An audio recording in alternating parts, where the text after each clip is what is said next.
Olá, primeiro ano. Bem, chegamos ao nosso quarto bimestre. E nesse quarto bimestre nós vamos terminar o módulo 3, dando continuidade ao conteúdo de botânica. E assim como no nosso organismo, no organismo animal, que é formado por células, órgãos e tecidos, assim também nas plantas nós vamos falar sobre suas células e os tecidos que formam esse organismo. Nos demais organismos, o crescimento, por exemplo, no homem, o nosso crescimento ele é um crescimento harmônico. Em toda a nossa vida, nós vamos ter um crescimento em altura e espessura.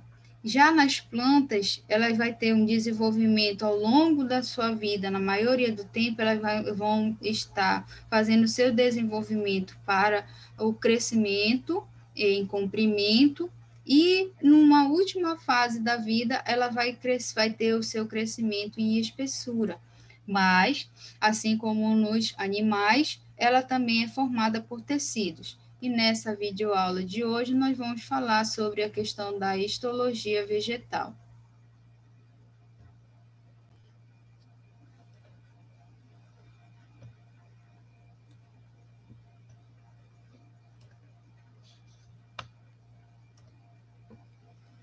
Falando sobre a questão da histologia vegetal, nós vamos falar primeiro quais são os principais tecidos que são encontrados no corpo de uma planta.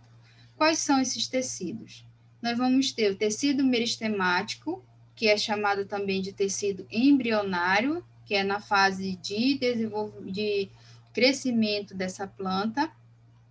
Ele tem o tecido meristemático formado pelo tecido meristemático primário, que é composto pelo dermatogênio, ou chamado de protoderme, pelo periblema, ou também chamado de meristema fundamental, ou o pleroma ou protocâmbio, e também do calipitrogênio. Assim também como o tecido meristemático primário, nós vamos ter o tecido meristemático secundário, formado pelo câmbio e pelo filogênio. Os tecidos adultos, né, que são os tecidos permanentes, eles vão ser compostos pelo tecido de revestimento ou de proteção, que vai ser composto pela epiderme, que é o material de células vivas, e o suber, que já vai ser composto que é chamado de morto, que é composto pelas células mortas. Nós vamos ter o tecido de sustentação, composto pelo colênquima, que é a parte onde há células vivas, e o esclerênquima, que é a parte do tecido onde se encontram as células mortas. Nós vamos ter o tecido de condução de seivas, composto pelo xilema, que é a parte morta, e o floema, que é a parte viva da planta.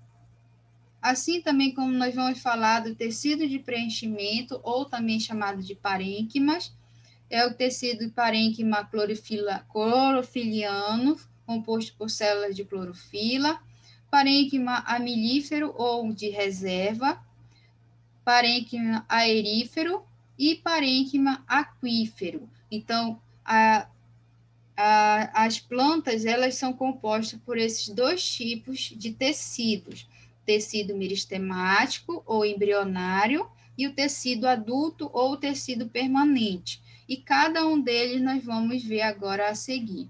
No tecido meristemático ou embrionário, nós vamos falar agora sobre a questão das características gerais desse tecido. Nós temos ali, eles vão ser tecidos que vão estimular o crescimento da planta, como o meristema primário, que ele vai provocar esse crescimento primário em relação à altura.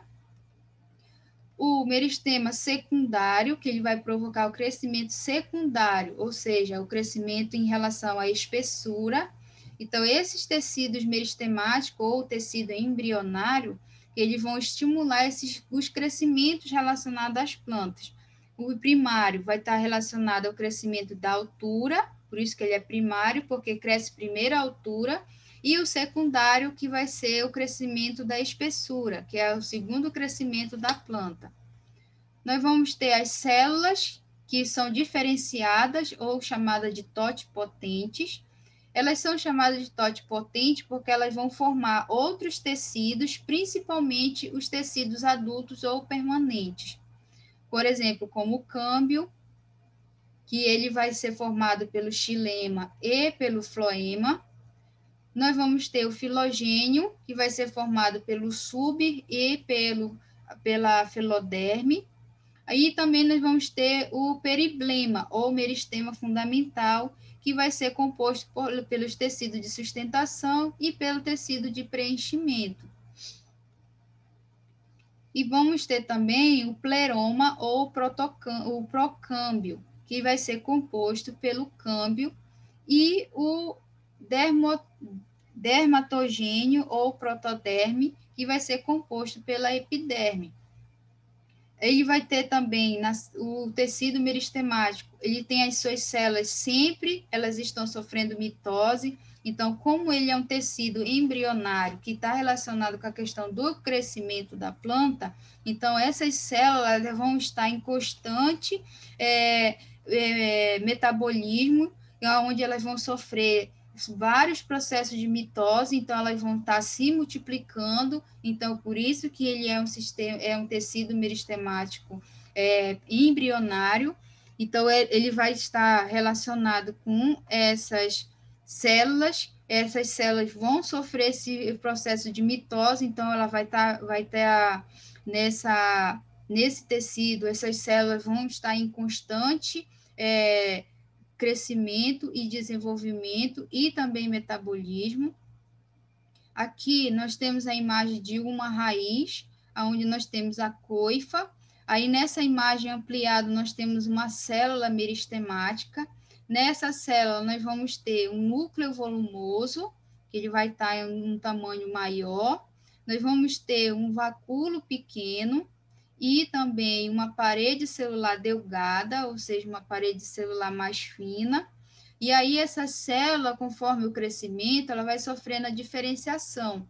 Quando ela sofre essa diferenciação, ela vai ter um único vacúolo. Observem que na célula, antes dela sofrer diferenciação, ela tem vários vacúolos. Quando ela sofre a diferenciação, que ela vai estar sofrendo esse processo de mitose, e fazendo a célula seu amadurecimento, ela vai se tornar um único e grande vacúolo. O núcleo ele vai estar em um tamanho bem menor, e a parede dessa célula vai ser mais espessa. Então, essa célula vai estar parcialmente diferenciada, porque ela vai sofrer essa maturação. Assim também como ela vai sofrer o processo de desdiferenciação, onde essa célula vai morrer, e aí ela vai fazer como se fosse o surgimento de uma nova célula. Aqui é um caule, a raiz, né? Uma raiz ainda na parte da raiz, onde nós temos aí a raiz lateral, e no centro nós temos aí nesse corte transversal mostrando quais são as células que são compostas aí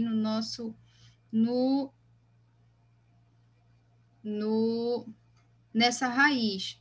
Nós vamos ter o tecido meristemático secundário, formado pelo filoderma, filogênio e pelo sub, e o tecido meristemático secundário, formado pelo câmbio, floema e xilema. Nessa imagem, nós vemos aí como é compostas várias camadas de células e de formas diferentes, de tamanhos diferentes. Então, essa parte do sistema do tecido meristemático ou do tecido embrionário, ele vai estar relacionado com a questão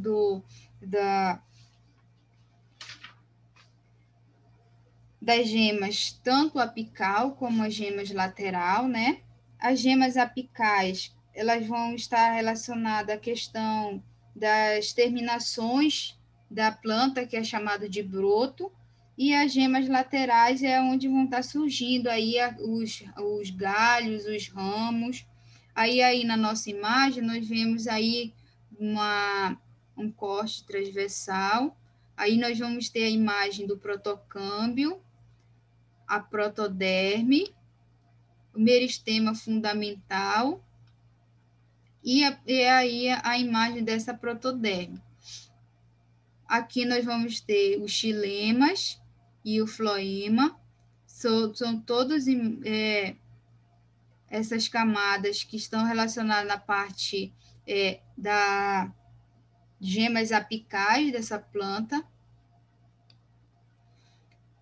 Na raiz, na parte onde temos a coifa, a zona do meristema, onde tem a divisão celular, que ela é intensa, porque essa raiz ela vai continuar crescendo, e isso dependendo do tipo de planta. Se ela for uma dicotiledônia, por ela ter a raiz pivotante, ela vai continuar crescendo em direção ao solo.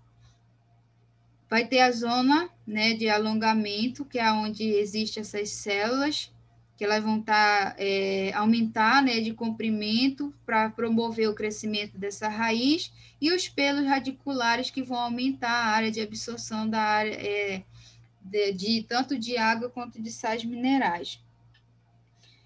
Nessa região onde nós temos tanto da raiz quanto do caule, nós temos aí a protoderme, o meristema, o protocâmbio e o meristema fundamental, ou o chamado também de periblema, que é onde vão estar na protoderme, é onde vai se originar a epiderme, que vai revestir, né, a parte externa desse vegetal.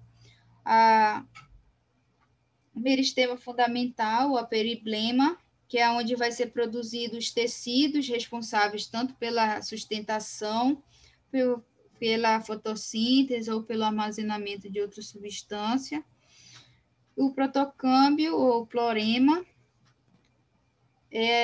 onde ocorre a diferenciação dos tecidos condutores, onde vai se originar os tecidos condutores de seiva, que vão estar na região lá central dessa planta, onde nós vamos ter o xilema e o floema, que vai ser responsável pela condução da seiva, tanto inorgânica quanto orgânica dessa planta. E a região da coifa, né, que é onde tem os aglomerados dessas células que vão cobrir essa região aí. Nessa célula, ela vai ser constantemente desgastada, porque a raiz vai continuar crescendo, aonde tem o meristema primário, né, ela vai continuar crescendo, e aí vai haver a reposição dela pelo caliptrogênio, né, nessa região da coifa. Aqui nós temos uma imagem microscópica, aumentada 200 vezes aproximadamente, onde mostra as três partes da periderme, o subfilogênio e a filoderme. Aqui na imagem mostrando um esquema de como seria um corte, mostrando a cada região onde se encontra essas partes que compõem esse tecido meristemático.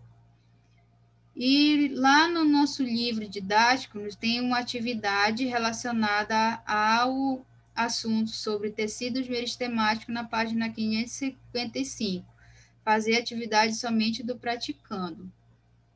Aí nós vamos ter os tecidos adultos, ou chamados de tecidos permanentes, que são aqueles que já vão estar.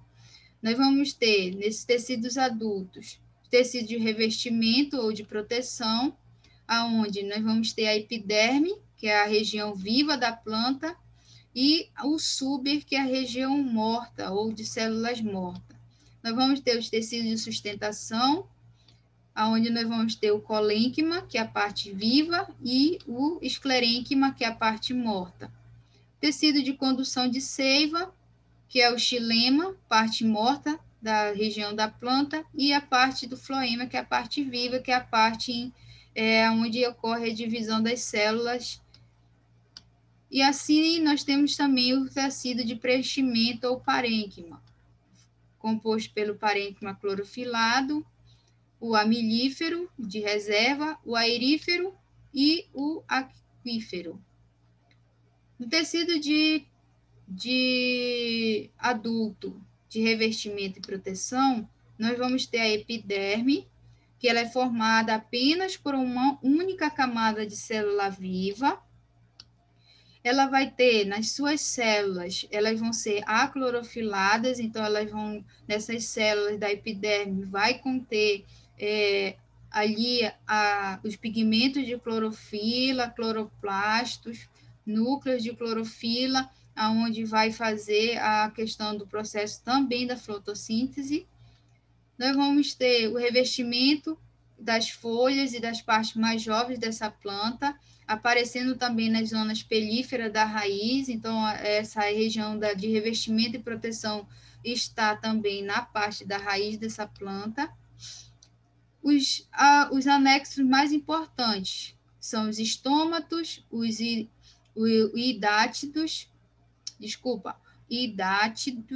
hidatódios, a cutícula, os acúleos e os pelos, que vão ser responsáveis, que são absorventes ou pode ser também urticante. No suber, com revestimento de proteção e revestimento, nós vamos ter a formação de várias camadas de células mortas, que elas vão estar impregnadas de suberina, né, que é uma substância impermeável de natureza lipídica, ou seja, de natureza, vamos dizer assim, oleosa, que pode ser óleo ou cera. Revestimento principalmente nas partes mais velhas de caule da raiz, mas nunca nas folhas. Esse suber só é encontrado nessa tecido de revestimento e proteção do suber, é só no caule na raiz. Protegem a planta contra predadores, excesso de calor e até mesmo contra o fogo. Seu principal anexo é a lenticela, porque são rachaduras do suber que vão permitir a questão das trocas gasosas com o ambiente. Aqui, nessa região, na região da raiz, nós vamos ter a zona de distensão, que é a zona onde vai ter o crescimento. A coifa, né, que é a zona onde ocorre excessivas divisões celulares. E aí nós vamos ter o câmbio, o floema, o xilema, tecido meristemático secundário, parênquima cortical, endoderme, epiderme, tecido meristemático primário. Então, nessas regiões aí da região da coifa e na região aonde ocorre as raízes laterais, nós vamos ter esses tecidos, né, de revestimento, assim como também nós vamos ter esses mesmos tecidos de revestimento na região das folhas. Observem o emaranhado de células com formas diferentes, onde nós temos aí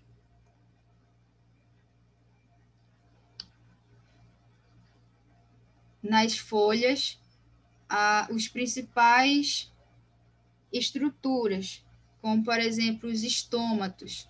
Os estômatos é o que são responsáveis pelas trocas gasosas, formadas por duas células guarda, clorofiladas, e o ostíolo, que é onde vai ser a parte da parede onde vai ser esse orifício por onde ocorre a troca gasosa ou o processo de transpiração da planta.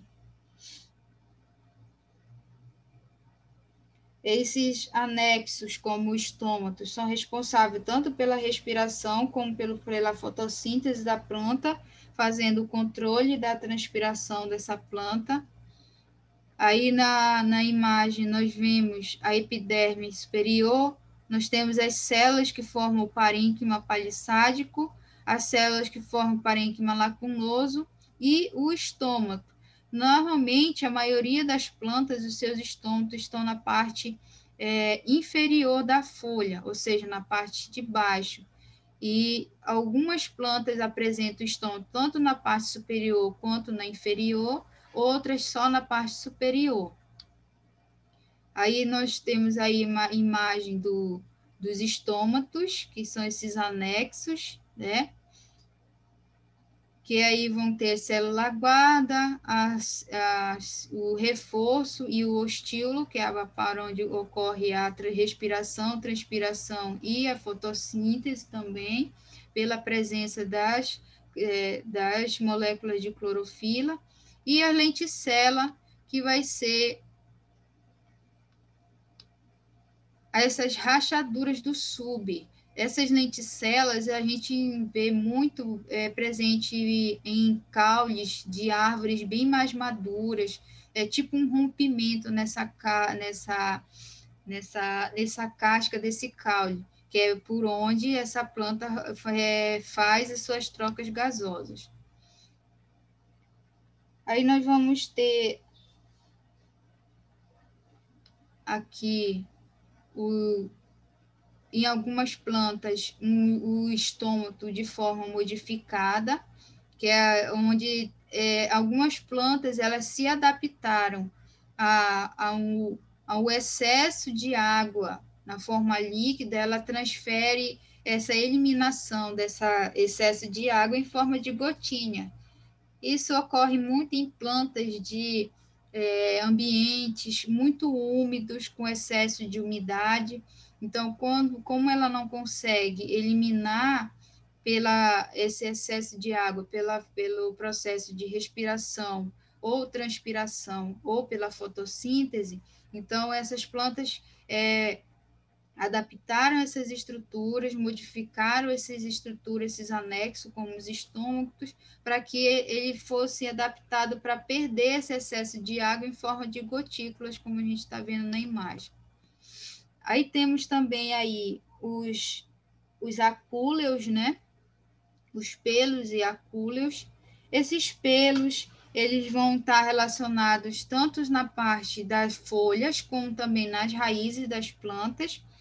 Esses pelos eles vão ter várias funções, como, por exemplo, nas raízes, eles vão aumentar a questão da superfície de absorção de águas e minerais. Nas plantas, nas folhas, eles vão ajudar a reter a umidade, fazendo com que ocorra a dificuldade da saída de água na forma de vapor. Então, esses pelos vão ter essa função nas folhas. Os acúleos já vão ser como se fosse falsos espinhos, né? Com saliências pontiagudas, que vão fazer com que ocorra, que ele vai servir somente como proteção para a planta contra herbívoros. Por exemplo, nas roseiras, nos cactos, eles vão ter essa função de proteção. Tecido de sustentação, colênquima, formado por células vivas que apresentam reforço de celulose nos cantos da célula. São mais frequentes nas partes jovens das plantas, oferecendo a ela sustentação com flexibilidade. Podem ser comparados a tecido cartilaginoso nos animais. O esclerênquima, formado por células mortas que sofreram uma impregnação de lignina, que é uma substância impermeável e muito dura. Pode ser comparado ao tecido ósseo dos animais. Ocorre predominantemente nas partes mais velhas das plantas. Suas principais células são as fibras e os escléritos ou esclerídeos. Tecido de secreção, nós temos os nectários, que estão presentes na maioria das plantas, principalmente das angiospermas. Os pelos glandulares, que são pelos utilizados por exemplo, pelas plantas carnívoras para a captura de alimento. Os vasos lactíferos, que são vasos que estão presentes onde eles armazenam algumas substâncias, como, por exemplo, o látex da seringueira. as bolsas secretoras, que são bolsas que estão presentes nas epidermes de frutas, de algumas frutas, como, por exemplo, o limão, a laranja.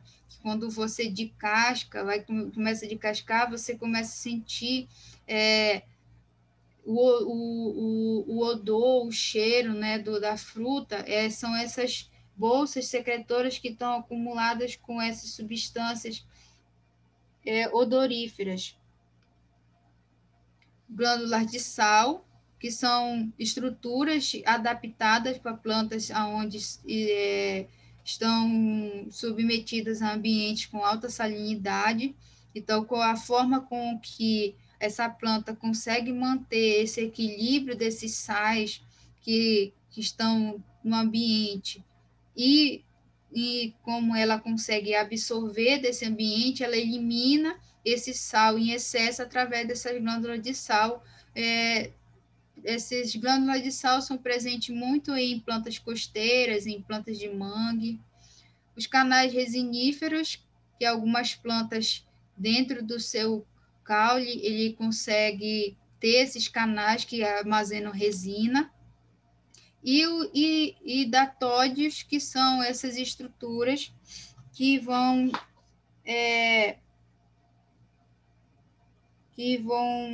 ter esse mecanismo de fazer como se fosse a eliminação de excesso de água que vai ser expelida, que não consegue ser expelida através da respiração, da transpiração. Então, ele elimina através dessa adaptação, principalmente com plantas de região úmidas com excesso de água. Aí aqui nós vamos ter os nossos tipos de colênquima, né, que o tecido de sustentação, ele tem tanto colênquima como esclerênquima. Então, nós vamos ter aqui o colênquima, nós temos aqui na imagem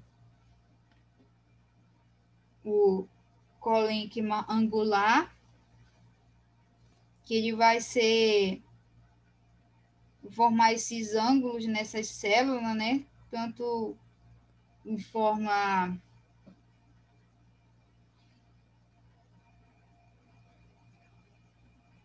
hexagonal, e aí ele vai fazer essa formação aí, e ele vai ter esse reforço de celulose nesses ângulos da célula, fazendo com que seja mais resistente.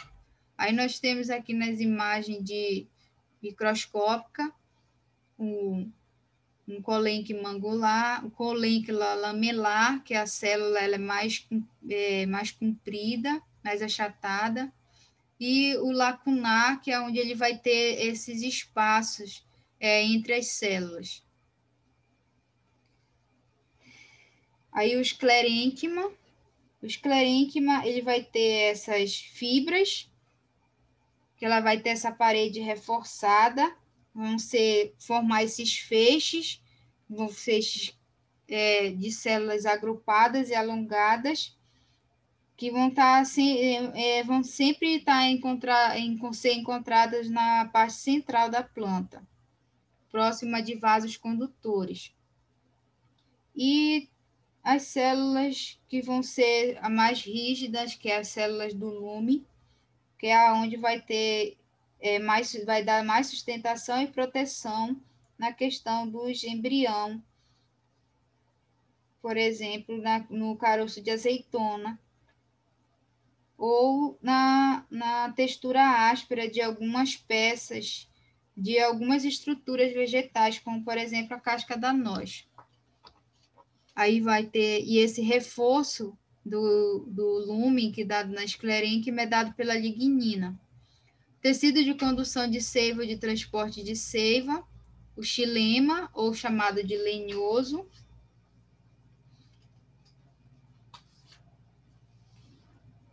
Ele vai ser formado pelas células mortas, que vão estar impregnadas dessa lignina, né, substância mais resistente. Ele vai ter a função de transportar a seiva bruta ou inorgânica das raízes até as folhas. Essa seiva inorgânica ela é composta por água e sais minerais. Em relação ao seu floema, ele é um tecido mais interno, o xilema, que é um tecido mais externo, e além do papel de realizar o transporte da seiva. Também atua como importante tecido de sustentação das principais células do xilema, são os elementos dos vasos e os traqueídeos. Os traqueídeos, eles vão se originar de uma única célula. Ele vai estar numa região onde não vai ter lignina. É o único tipo que é encontrado, os traqueídeos, eles são encontrados nas pteridófitas e nas gimnospermas. Os vasos eles são formados por perfurações que vão permitir essa passagem da seiva, facilitando essa passagem das seivas. E ele vai estar, e sendo assim, ele vai apresentar esses poros, parece como se fosse uma escada. E esses poros que vai fazer essa placa perfurada é chamada de placa de perfuração. Nós temos aí o floema, formado por células vivas, pelo transporte de seiva elaborada ou inorgânica. Essa seiva elaborada ou inorgânica, ela vai ser os açúcares que vão ser produzidos pela planta, né? A glicose das folhas até no caule e nas raízes. É o tecido mais periférico em relação ao xilema, ficando logo abaixo da casca da planta. Suas principais células são os elementos do tubo quivado e as células companheiras. Bem, aqui nós temos aqui na primeira imagem, nós vemos como ocorre o transporte da seiva elaborada e da seiva bruta. A seiva elaborada, ela vai ser aquela que vai ser produzida pelo processo de fotossíntese, que o produto final dela vai ser o carboidrato, que é o açúcar, né? Esse açúcar ele vai ser transportado da folha até o caule, né? Na região onde tem a seiva elaborada, e vai ser transportada para a raiz, onde ela vai ser armazenada em forma de amido. Aí, essa condução e pela raiz, como vai ser absorvido água e sais minerais, ela vai fazer essa absorção, ela vai ocorrer de forma ascendente, né? Que ela vai ser absorvida, vai ser conduzida através dos feixes vasculares, essa seiva bruta, que vai ser a água e os sais minerais que vão ser absorvidos, aonde eles vão ser utilizados no processo de fotossíntese ou vão ser eliminados pela transpiração. Então, ocorre a condução de forma ascendente, ou seja, de baixo para cima, e da forma descendente, que é de cima para baixo, através da seiva elaborada, porque a seiva é elaborada pelo floema e a seiva bruta pelo xilema. A seiva bruta é todo o material que é absorvido pela raiz, água e sais minerais, que vai ser conduzido e vai ser utilizado pelo processo de fotossíntese nas folhas e no caule das plantas, ou pela transpiração, que vai ser eliminado. A seiva elaborada vai ser toda a seiva que vai conduzir os carboidratos, açúcares e amidos, que vai ser necessário para o metabolismo da planta e seu crescimento, que vai ser levado das folhas pelo caule até a raiz dessa planta. Aí nós vamos ter aí o xilema a parede primária, né? A parede primária, alguns tipos de vasos lenhosos aí. Por exemplo, as traqueídeos, as traqueias. Então, esses elementos da traqueídeos, que é do vasos lenhosos, que é o xilema, ele é composto por uma parede primária, e essa parede primária ela é rica em lignina, por isso que ela é bem mais resistente, e ela vai ter formada por uma outra parede espiral de lignina. Aqui mostrando como ocorre a questão do transporte no modelo de Murphy.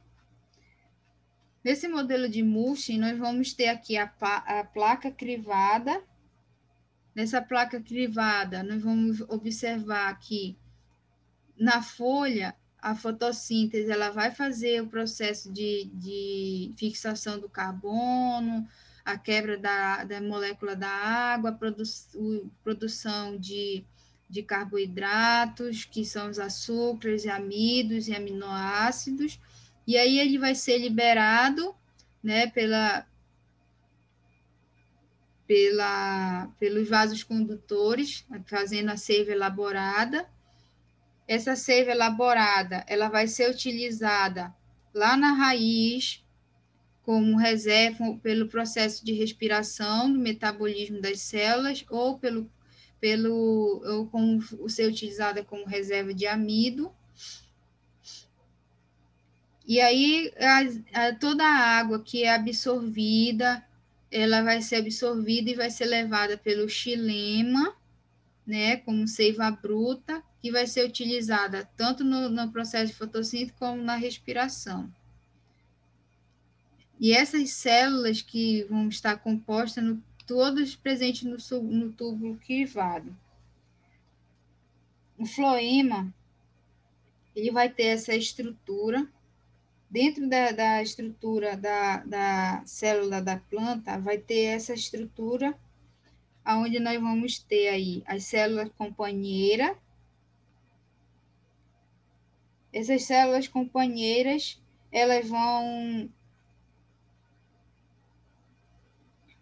ser essencial para a questão da sobrevivência dessa planta, porque ela vai depender de muitos nutrientes obtidos pelas células laterais, que são essas células companheiras, e elas vão ser células especializadas responsáveis pela questão da condução da seiva, formando aí a célula do elemento do túbulo crivado, que é onde vai se tornar o canal por onde vai passar toda a seiva elaborada. Então, essas células companheiras vão ser uma célula especializada como complemento desse tecido de condução.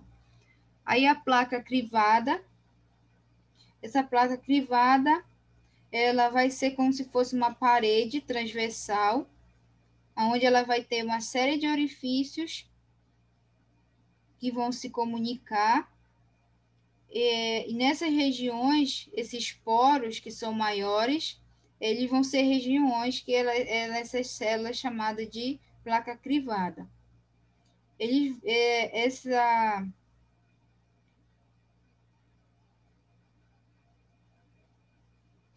Nessas regiões, essa placa crivada, ela vai ser como se fosse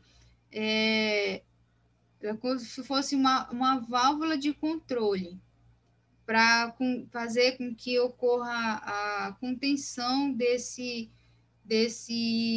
seiva elaborada, para que ela não passe de forma contínua pelo tubo crivado. Então, ela vai fazendo o controle da passagem dessa seiva elaborada, através desses conjuntos de orifícios que eles vão se comunicando um com o outro, fazendo o controle constante desse fluxo dessa seiva elaborada nessa planta.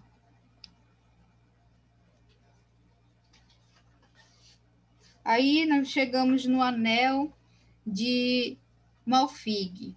Esse anel de Malfig é muito utilizado por pequenos produtores, pequenos agricultores, que, de certa forma, não querem prejudicar outros cultivos, com a eliminação de determinada espécie de planta que tem um grande porte. Então, ele vai fazer, para evitar a derrubada, para não haver danos em outras espécies de plantas naquele local, ele vai fazer esse processo chamado de anel de Malfig, onde ele vai retirar um anel da casca dessa árvore, vai fazer com que ela, retirando essa parte do anel da casca, que é onde vai estar os vasos do floema, né, os vasos do xilema, que é por onde vai passando a seiva elaborada e a seiva bruta, que é a que faz a alimentação para a sobrevivência dessa planta, fazendo com que haja essa retirada, não vai ocorrer a transferência do fluxo da seiva nem elaborada e nem da seiva bruta nessa planta, fazendo com que assim esse tronco dessa árvore acabe morrendo aos poucos, fazendo com que esse anel de Malfig ocorra o corte ou a interrupção da transferência da seiva elaborada necessária para o desenvolvimento dessa planta.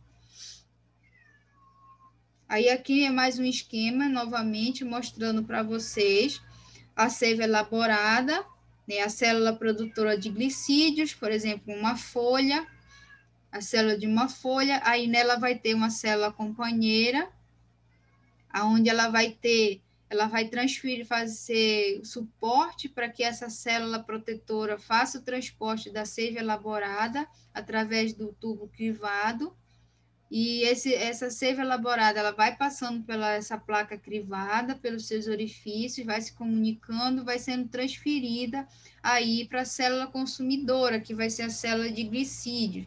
Essa célula consumidora, ela pode estar tanto na raiz quanto no caule. Aí a seiva bruta vai ser transferida pelo vaso lenhoso, que essa seiva bruta vai ser composta de sais minerais e água.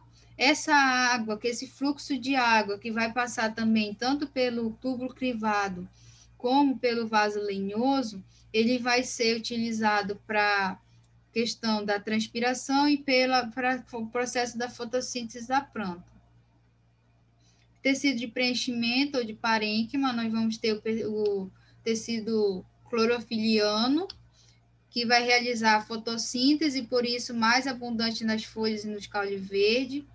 O amilífero de reserva, é um parênquima que vai armazenar principalmente a forma do amido, principalmente na parte da raiz, né? Ele é o mais abundante nas raízes, esse parênquima, esse tipo de célula.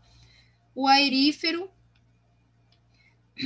ele vai armazenar ar, ele não é usado na respiração, mas é para conseguir ficar mais leve, flutuar no ambiente aquático, é muito desenvolvido pela Vitória Regia e pelos aguapés. Quem já abriu uma planta de aguapé, observa que dentro da estrutura da planta tem vários orifícios ocos, são células de preenchimento chamada de parênquima aerífero, é onde ela vai armazenar ar para que aquela planta consiga flutuar na superfície da água. O aquífero, que é o armazenamento de água para resistir a dias de dificuldades por escassez de água, é desenvolvido principalmente pelas plantas xerófitas de clima quente e seco, por exemplo, como os cactos. Aqui nós temos nas imagens as células que são as células do parênquima amelífero, que é armazenamento de amido, por exemplo, as células da batata. Nós temos aqui um parênquima aquífero, que é armazenamento de água, que é comum nos cactos, e o parênquima aerífero, que é aquele encontrado nas folhas de aguapé, nas Vitória Régias, que vão ter esses orifícios aí que vão armazenar o ar. Aqui são fotos microscópicas, aumentada 300 vezes. Aí nós vamos ter o parênquima não especializado, né, que aqui nós vamos ter o parênquima merífero, e aqui nós vamos ter o parênquima aerífero. Observem a diferença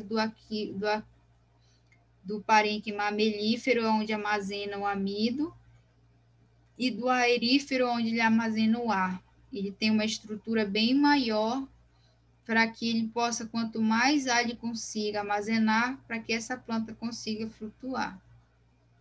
E realizando a atividade da página 570 e 571 sobre o assunto, sobre sistema, sobre tecidos permanentes. Então, nós temos 2 atividades e 2 conteúdos que nós estamos encerrando o nosso módulo 3. Certo? Valeu, até a próxima aula. Entrega dessa atividade até a próxima aula.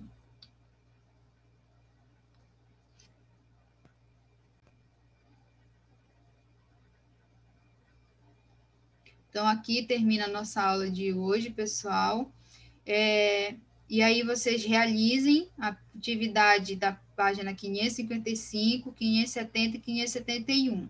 555 referente a tecidos meristemáticos e a 570 e 571 referente a tecidos permanentes, certo? Até a próxima.